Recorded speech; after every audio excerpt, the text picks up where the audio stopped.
Oke, halo semuanya. Pada video kali ini saya dan teman saya akan mempresentasikan hasil kerja kelompok kami, yaitu tentang profesi pendidikan dengan peran tanggung jawab dan pengembangan profesional. Namun sebelumnya, perkenalkan, nama saya Yunias dan ini teman saya Ambrosius Ndrayana. Oke. Selanjutnya kita langsung masuk ke materinya. Yang pertama itu pengertian profesi kependidikan. Profesi pendidikan ini merupakan sesuatu profesi yang melibatkan tugas mendidik, mengajar, dan membimbing peserta didik dalam mencapai perkembangan dan sebuah potensi maksimal mereka, baik itu dari segi pengetahuan, keterampilan, maupun sikap. Dari sini kita tahu bahwa seorang pendidik itu tidak hanya mendidik, namun mereka mengajar dan melatih keterampilan dan sikap peserta didik. Dari sini profesi ini mencakup berbagai peran, mulai dari guru, dosen, hingga tenaga administrasi dan kepemimpinan di lembaga pendidikan. Yang selanjutnya ini ada peran guru dan tenaga pendidikan. Ini ada 4 peran yang saya ambil. Yang pertama itu sebagai pendidik dan fasilitator, di mana seorang tenaga pendidik ini dia membantu peserta didiknya atau membimbing dan memfasilitasi proses mengajar, di mana seorang pendidik memberikan semua materi kepada peserta didiknya. Yang selanjutnya, yang kedua, sebagai pengembang kurikulum. Untuk pengembangan kurikulum ini yaitu menyusun dan mengembangkan bahan ajar dan metode pembelajaran. Jadi tugas seorang pendidik itu tidak hanya mengajar atau mengajar gitu. Jadi ada pengembangan kurikulum. Jadi kan dari pemerintah itu kan ada pengembangan kurikulum seperti yang digunakan saat ini, itu sudah banyak menggunakan kurikulum 13. Selanjutnya yang ketiga, sebagai penilai dan evaluator. Ini seorang pendidik ini melakukan evaluasi terhadap kemajuan belajar siswa. Yang selanjutnya sebagai pengelola kelas dan motivator, mengelola dinamika kelas dan memotivasi siswa untuk belajar. Selanjutnya tanggung jawab dalam profesi pendidikan. Yang pertama itu poin pertama itu tanggung jawab akademik, di mana penyampaian materi pembelajaran, mengajarkan kurikulum yang telah ditetapkan. Yang selanjutnya evaluasi hasil belajar siswa, jadi menilai perkembangan dan hasil belajar siswa. Jadi di sini pendidiknya melihat seperti apa perkembangan siswa atau peserta didiknya.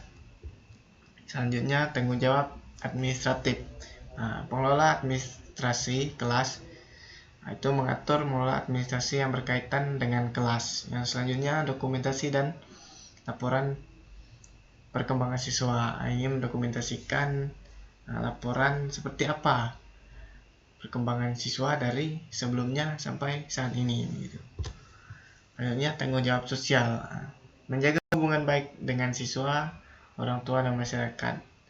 Jadi pendidik itu harus berinteraksi secara positif dengan lingkungan sekitar. Jadi intinya kita kalau sebagai pendidik itu kita harus bisa menyesuaikan dengan lingkungan sekitar kita, masyarakat di sini itu seperti apa gitu.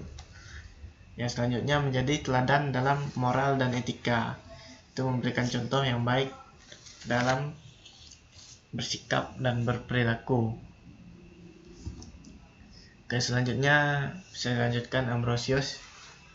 Selanjutnya itu pengembangan profesional. Poin yang pertama yaitu pendidikan dan pelatihan lanjutan. Yang pertama itu program sertifikasi dan akreditasi. Mengikuti program untuk meningkatkan kompetensi dan kredibilitas. Yang kedua yaitu workshop dan seminar, yaitu menghadiri kegiatan untuk mengembangkan keterampilan dan pengetahuan. Baik, selanjutnya pengembangan karir. Yang pertama yaitu peningkatan jenjang pendidikan. Melanjutkan pendidikan ke jenjang yang lebih tinggi. Misalnya dari pendidikan PAUD, SD, SMP, SMA sampai ke perguruan tinggi. Misalnya universitas. Selanjutnya yaitu pengalaman praktis dan pengabdian masyarakat, yaitu mengambil bagian dalam kegiatan praktis dan pengabdian. Selanjutnya yaitu penggunaan teknologi. Yang pertama, integrasi teknologi dalam pembelajaran. Ini menggunakan teknologi untuk mendukung proses belajar mengajar, misalnya seperti komputer, laptop, handphone, dan lain-lain. Yang kedua yaitu pembelajaran online dan digital. Ini mengembangkan kemampuan dalam mengajar secara online, misalnya secara daring menggunakan Zoom. Ya. Selanjutnya, solusi dan strategi. Solusi untuk tantangan internal. Yang pertama yaitu manajemen waktu yang efektif. Mengatur waktu dengan baik untuk mengurangi beban kerja. Yang kedua yaitu dukungan psikologis dan kesehatan mental. Mendapatkan dukungan untuk mengelola stres dan kesejahteraan mental. Selanjutnya, solusi dan tantangan eksternal. Yang pertama, adaptasi terhadap perubahan kebijakan. Nah, ini mengikuti perkembangan dan beradaptasi dengan perubahan kebijakan. Yang kedua yaitu pengembangan sumber daya pendidikan. Ini mencari cara untuk mengoptimalkan sumber daya yang ada. Nah, selanjutnya kesimpulan. Untuk kesimpulan materi kita yaitu profesi pendidikan.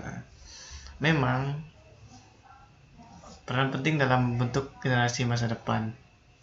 Guru dan tenaga pendidikan itu tidak hanya bertanggung jawab dalam menyampaikan materi suatu pembelajaran, tetapi juga berperan sebagai pendidik, fasilitator, pengembangan kurikulum, dan motivator bagi siswa. Tanggung jawab mereka meliputi tanggung jawab akademik, administratif, dan sosial, yang semua melakukan dedikasi dan komitmen tinggi. Selain itu, pengembangan profesional yang terus-menerus melalui pendidikan lanjutan, pelatihan, dan penggunaan teknologi itu merupakan sebuah kunci untuk menghadapi tantangan dalam profesi ini.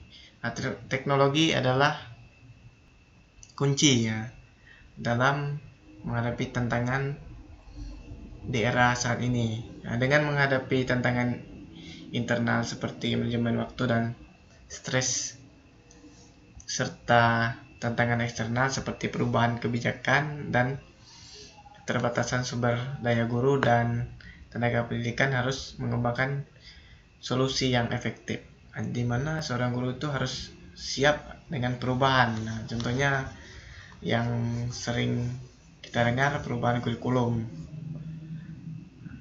Silakan lanjutkan, Bro. Nah, ini juga termasuk manajemen waktu yang baik, dukungan psikologis, adaptasi terhadap perubahan kebijakan, dan pengembangan sumber daya pendidikan. Nah, pada akhirnya, profesi pendidikan adalah tentang komitmen untuk terus belajar dan berkembang, demi menciptakan lingkungan pendidikan yang lebih baik bagi semua siswa. Oke, baik, sekian presentasi dari kami. Mungkin masih banyak kekurangan atau kata-kata yang kurang jelas, mohon dimaafkan. Jadi jika teman-teman semua ingin bertanya, teman-teman bisa langsung bertanya di kolom komentar. Oke. Akhir kata, kami ucapkan terima kasih.